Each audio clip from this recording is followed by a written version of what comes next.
नमस्कार, आप देख रहे हैं लाइव बिहार और मैं हूं आपके साथ विशाल झा। कोरोना की दूसरी लहर को लेकर के बिहार में एक तरफ जहां हाहाकार मचा हुआ है तो वहीं दूसरी ओर बिहार की लचर स्वास्थ्य व्यवस्था जो है वो इस पे नमक छिड़कने का काम कर रही है।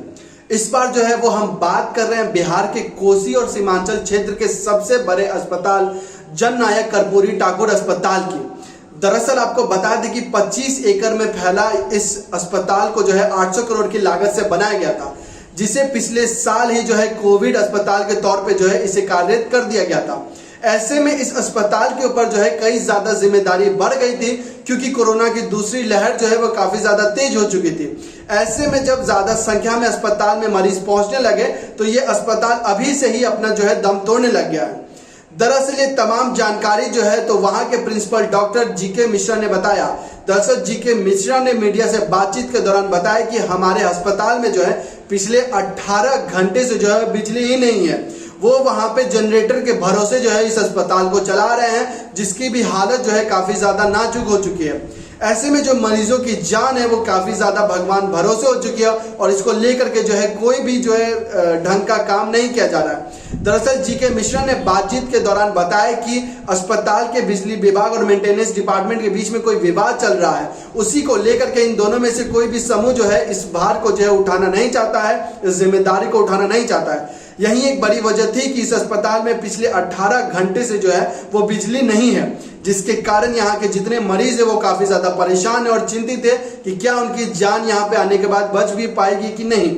अपने बातचीत के दौरान जीके मिश्रा ने यह भी बताया कि इस अस्पताल में करीबन सरकारी आंकड़े के अनुसार 680 स्टाफ जो है कार्यरत होने चाहिए थे, लेकिन अभी जो है सिर्फ 118 स्टाफ जो है कार्यरत है और करीबन 482 पदें जो है वो अभी तक खाली है। ऐसे में बहुत कम स्टाफ होने के कारण उनके ऊपर भी जिम्मेदारी काफी ज्यादा बढ़ गई है और वो लगातार एक समय में 120 से 130 कोरोना पॉजिटिव पेशेंट को देख रहे हैं, जो कि एक बहुत बड़ी संख्या होती है और ऐसे में उन सभी को एक साथ देखना काफी ज्यादा परेशानी भरा कार्य जो है होता है।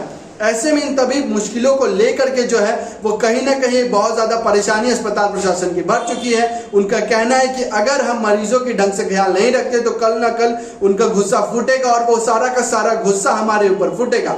जबकि अभी जो है हमारी कोई परेशानी भी नहीं है, हमारी तरफ से कोई गलती भी नहीं की जा रही है। सरकार की ऐसी व्यवस्था है कि सरकार इसकी पूर्ति नहीं कर पा रही है, जिसकी वजह से जो नुकसान होगा, जो भुगतान होगा वो हमें भरना पड़ेगा। ये एक बड़ी वजह है जो सामने आई है, जो जीके मिश्रा ने अपने बातचीत के दौरान बताया।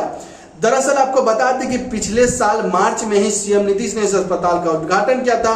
उन्होंने अपने संबोधन के दौरान यह भी कहा था कि कोसी और सीमांचल क्षेत्र का यह सबसे बड़ा अस्पताल है, जिसके कारण जो है इस बार जो कोरोना का जो कहर बढ़ रहा है उसको लेकर के मद्देनजर रखते हुए इस अस्पताल को बनाया गया था।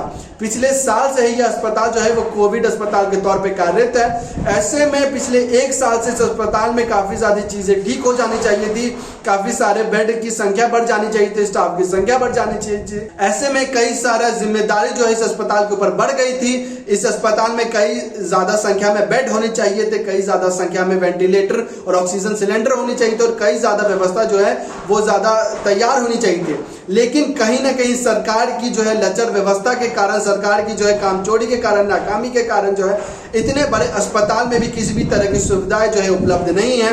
विवाद चाहे किसी भी समूह का हो, देखना सरकार को ही होता है। सरकार सिर्फ अस्पताल बना कर के जो है वो नहीं छोड़ सकती, उनका एक मेंटेनेंस कार्य होता है जो कि सरकार के अंडर में ही आता है। ऐसे में 800 करोड़ की लागत से बने इतने बड़े अस्पताल में जो है वो 18 घंटे से बिजली नहीं, वहां पे ढंग से स्टाफ नहीं, वहां पे ढंग से बेडों की संख्या नहीं। एक बहुत बड़ी बात जो है दर्शाता है कि सरकार अपने कार्य को लेकर के जो है वो थोड़ा सा भी सीरियस नहीं है, थोड़ा सा भी सहज नहीं है। ऐसे में एक बहुत बड़ा सवाल फिर से मंगल पांडे और बिहार सरकार पे खड़ा होता है कि जहां कोरोना की दूसरी लहर के कारण हाहाकार मचा हुआ है, मरीजों की जान हर समय जो है वो खतरे में रहती है, तो वहीं अस्पताल होने के बावजूद वहां पे पर्याप्त सुविधाएं जो है वो नहीं दी जा रही है। ऐसे में ये एक बहुत ही नाकामी जो है सरकार की दर्शाता है। इस तरह से जीके मिश्रा ने जो है तमाम दुविधाओं को सामने रखा। फिलहाल अभी तक इस पे कोई कार्रवाई नहीं की गई है, लेकिन उन्होंने कहा है कि शायद जल्द से जल्द जो है बिजली का जो उपयोग है, बिजली का जो सप्लाई है वो अस्पताल में दे दिया जाएगा और मरीजों की जान जो है वो शायद आगे जाके बच सकती है। इसी तरह तमाम खबरों के साथ जुड़े रहने के लिए लाइव बिहार के फेसबुक पेज को लाइक और फॉलो करें। इसके साथ ही हमारे यूट्यूब चैनल को सब्सक्राइब भी करें। धन्यवाद। लाइव बिहार यूट्यूब पर सब्सक्राइब और फेसबुक पर लाइक जरूर करें।